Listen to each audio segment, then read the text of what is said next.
Good morning, everybody. It's time for Morning Manna, and we are continuing. In fact, here is the third and final offering of reparations versus holiday. Juneteenth holiday versus reparation. Which one? And we've been opting for not the holiday, but reparations. We've been making that point, not the holiday, but the reparations. And it's all about pushing that point home. And I've been saying it, and I'll repeat it before I get into it. We need to sit in this. We rush into so many things and rush right out of them, from Christmas to Easter to New Year's to whatever the case may be, Pentecost Sunday, or whatever significant holiday you may celebrate. We rush into it, we rush out of it. Juneteenth and others, we should sit in it, let it marinate, have some reflection, have some discussion about it.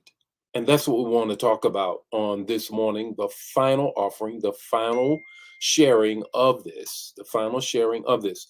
And here we go. Here we go. It is, I like to say, uh, the third and final version of this slavery, the ravages of slavery. I want us to look at this. That's the only way that we can really determine that there should be reparation and not just one day holiday. Let's go back. Let's give a little background. Juneteenth celebrated on the 19th. Why? Because it commemorates the end of slavery in the United States, 1865. Union soldiers arrived in Galveston, Texas, with the news of the emancipation by Abraham Lincoln 2 years later. I argue and have been arguing for the past couple days that is still late. It's still late because many of us still are in slavery in our own minds because we repeat the narratives of the headlines that we see on the evening news, on Hollywood movies, even renditions of ourselves on BET and other networks do not always reflect who we are as a people, but just a repetition of how others see us. The scale the scale of enslavement. Let me give you the scale of enslavement. This is 2 out of 10 things I'm going to share with you.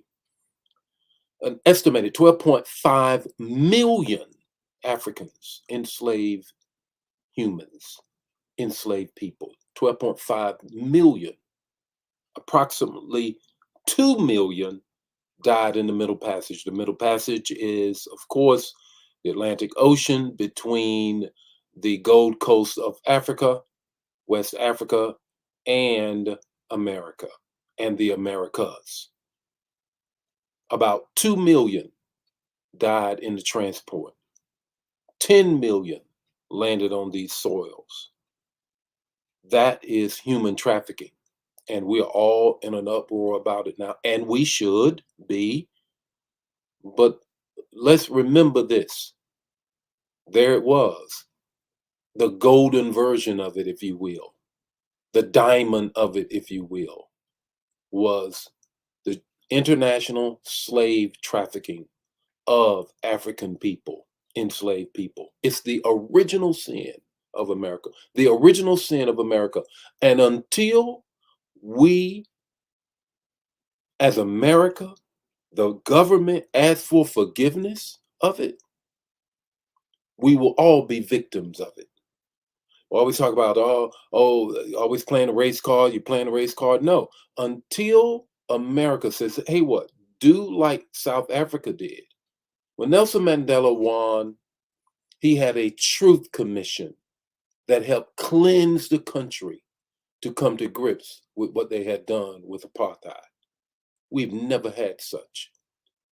Reconstruction was a little small part of it, but then Andrew Johnson ended it, and we've been in trouble ever since.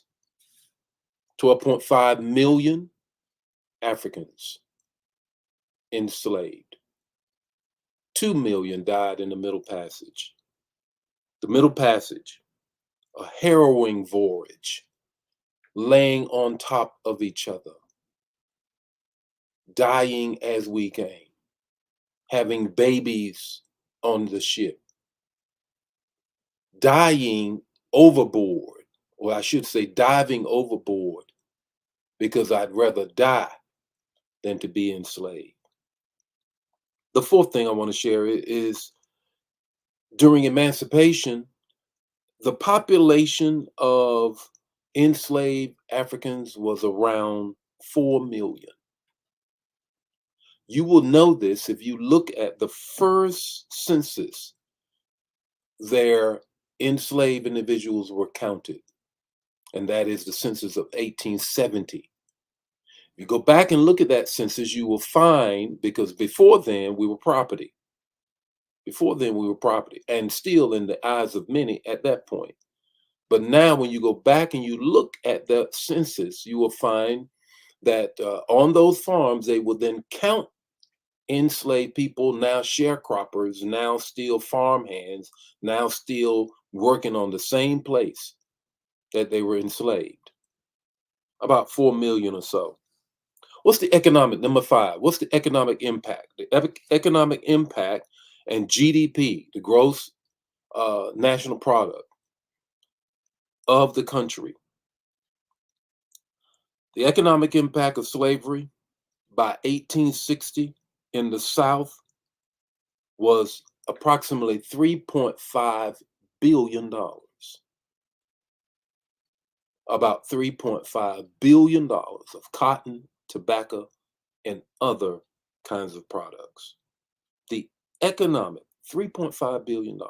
Then,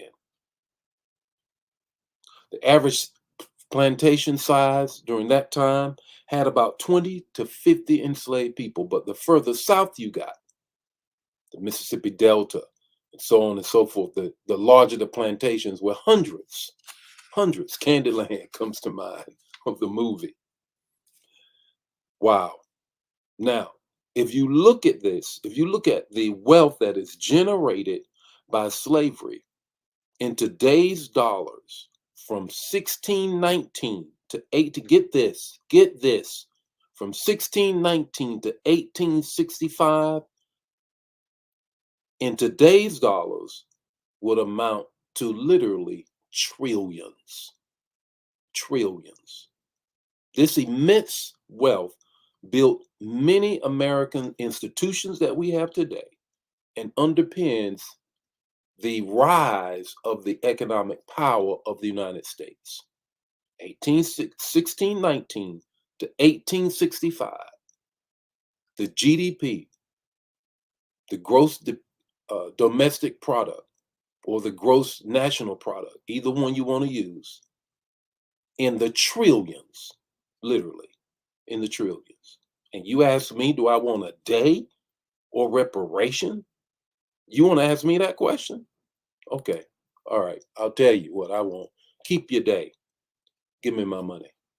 If you want more about that, go to yesterday's about the same subject, but it was number 2. The first day I was in a rant. Today I'm trying to give you a little more concise response as to why I say we need a day. We need a reparation and not a day. The social and cultural ravages beyond the economic exploitation of slavery inflicted severe social and cultural damages. Families were routinely split. That's why we jump the broom now, to represent the fact that we could not really be married then.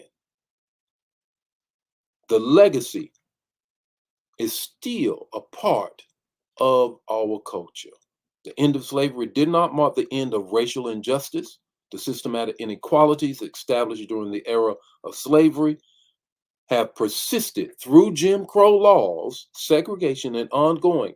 As I shared with you, 52 years of the Supreme Court saying it was okay, separate but equal was the law of the land. Didn't change to 1954. Did not change from 1954, from the late 1800s to 1954. Put that in your pipe and smoke it. Juneteenth should be a day in which we don't ask for a day off. We ask for reparation. Again, let me say it and then we're going to close. I know many will say, I don't owe you nothing, Bishop. Who do you think you are? Why did my parents didn't enslave you? No, your grandparents may have it, and your great grandparents may have it. But the government, we always say the government is we the people by the people. The government upheld slavery, and therefore the government should be repaying what it did. The government represents the people. You can keep your money. I'm talking about what the government did and what the government should repay. A day is not enough. Reparation is what is needed. I'd like for you to check out all three of this rendition, if you will, this essay, this sharing, if you will, about Juneteenth. And I think it's very important that we get this. Let's celebrate. It's wonderful. It's great. But I take reparation over a day, any day of the week. If this bless you, bless somebody else. Don't keep it to yourself. I'll see you Monday morning with more Morning Manna. God bless you. Have a great weekend. Have a great weekend. Decided I would do this so that we can really end the week right. God bless you. Share it.